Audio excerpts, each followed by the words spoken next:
A group of Arkansans working to lead the issue of abortion access in Arkansas up to you, the voter, is one step closer to doing just that. Attorney General Tim Griffin approving the For Our People's ballot proposal yesterday, allowing the issue to go on the state's November ballots if the group gets enough petition signatures. Samantha Boyd is joining us live from the Capitol tonight. And Sam, you talked to some women today about the measure. They say this is a big issue that could end up being up to voters to decide.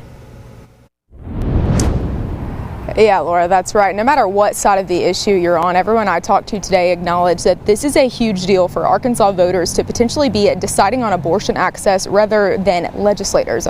The women I talked to today also said watching other states pass abortion measures over the last year make the stakes even higher. I just can't remain silent. It's an issue nearly everyone has thoughts on, and one that for decades has been debated on the political spectrum nationally and statewide.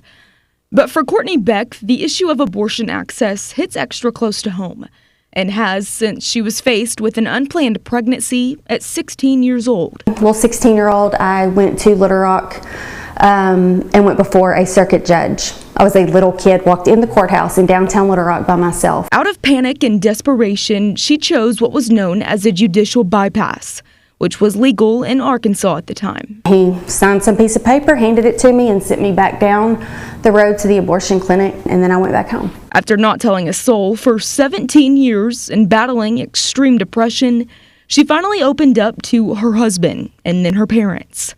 What sparked the conversation, she says, was finally becoming a mom. Having this perfect little baby that was healthy, it was like the reality of what I had done really settled in. There's nobody talking about that. So that's why I speak out.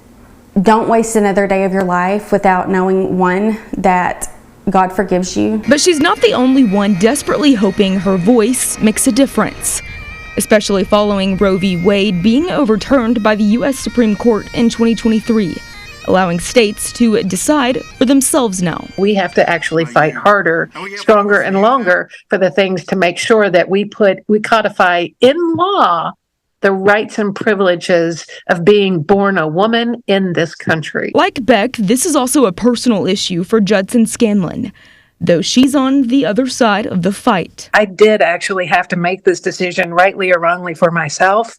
I chose adoption. You did not choose abortion, but you still do believe that that should be an option. Absolutely believe it should be an option. It's health care. I mean, it's health care. Beck tells me if this gets on the ballot and passes, she thinks the state should step up however it can to help these women who are facing these tough decisions. Meantime, that group who is behind this effort now has to get more than 90,000 signatures from voters in Arkansas by this July in order to qualify for the November 2024 ballot. Reporting live from the Capitol, Samantha Boyd at KARK 4 News.